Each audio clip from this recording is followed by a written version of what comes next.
thanks so much. It's a great honor to be part of your summit, and since meeting you for the first time, every time I'm still in awe when I speak with you, and you continue to inspire me through your messaging, and uh, deeply grateful for knowing you. Thank you. So yeah, everyone, thanks for watching.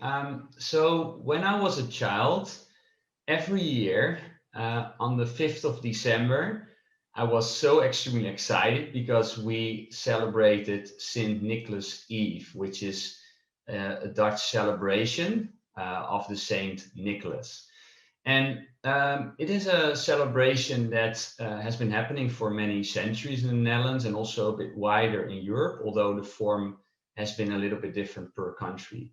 And St. Nicholas is actually said to visit children's homes to bring presents and treats on the eve of the 5th of December, and in Belgium it's the 6th of December. And I really remember the moment so well of that excitement because last week I relived that experience through the eyes of my 4-year-old son.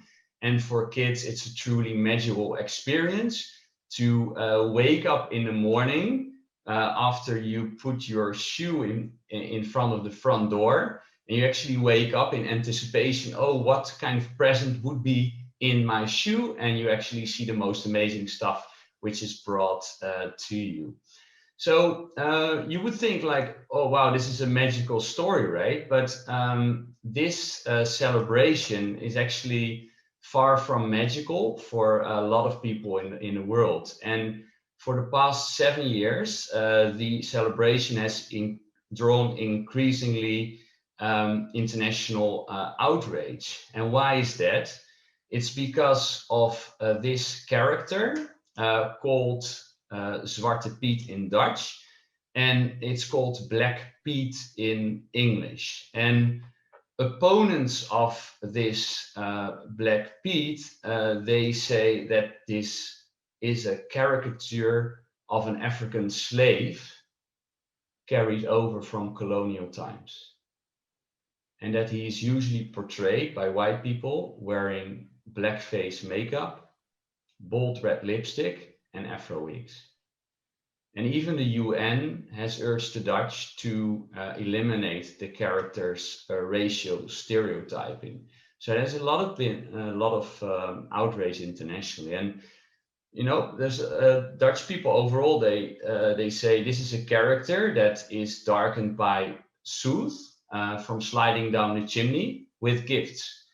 And there's a lot of people that like 2 million people a few years ago signed actually a petition to keep this character in his current form. And even though things are a little bit changing, according to a recent poll, still 55% thinks of the population that there should not be any change despite the international outrage. And only 1 out of 3 people thinks actually there's some change needed.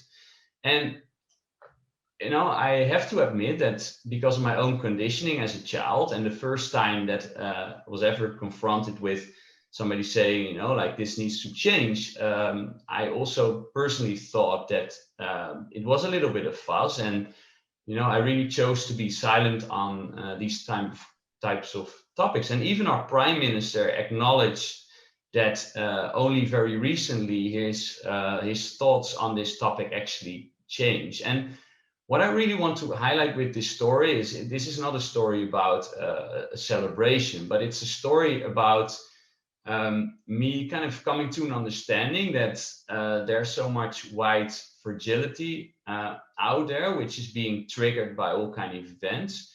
And I've recently read the book by Laila F. Saad, her book called Me and My White Supremacy. And the outrage, because there's been so much anger and defensiveness in the Dutch public on this issue. These are all symptoms of white fragility being triggered. And topics of racism are so important to discuss, but I very much feel that that people are preventing to discuss this topic as they their first reaction is feeling defensive and triggered. So what I would like to share today is some of my own progressing insights about racism and how I now believe and come to understand that actually racism is still very much ingrained in a white person's subconscious, no matter if we consider ourselves as a good person. And until we really start seeing it, we cannot change it. And even until very, very recently, I didn't see it at all, and I really denied having some of that inside of me. And I think most of us are really not fully aware of the privilege that we hold simply because of the color of our skin. And why on earth would we want to change something which works in our favor, right? Like a system. And for me, it has shown up. Like I've lived, for example, in Asia as well, and in most places that I travel in the world, I'm actually welcomed, but often that's just because of the color of my skin. I've never in my life witnessed or experienced any form of discrimination whatsoever.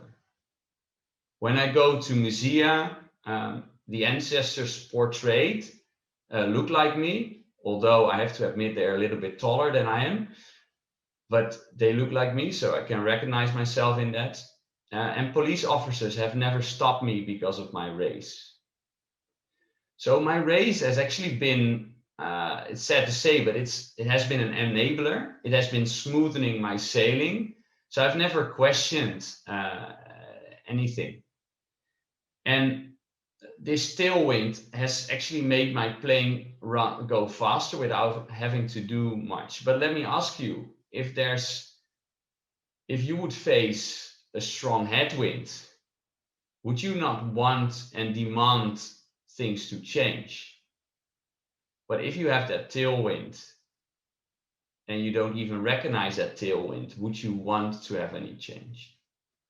So over the past year, I've been working to build a startup called Coach Africa.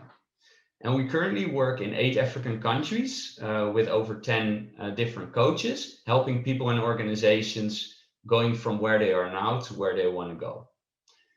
And for me, that's been a very uncomfortable space. And this talk is the first time ever I discuss topics around racism and my own complicit in that part. And it is a very uncomfortable process. As a white European founder, I've really struggled with the mission that I've set out to really help catalyze 5 million women to launch and scale their business on the continent by 2030, and helping to drive change perceptions on Africa in the West in the process. But because it was my very first startup that scaled beyond myself, I've been feeling these conflicting emotions of wanting to feel significant, wanting to be seen and rewarded with the work, and wanting to make an impact. And I've come to notice a very strong need or desire inside of myself of wanting to be the hero in this story. And I do see that with a lot of social entrepreneurs even out there, right? A lot of us, we really want to be these white saviors, saving people in developing markets, either through our businesses or through our charitable work.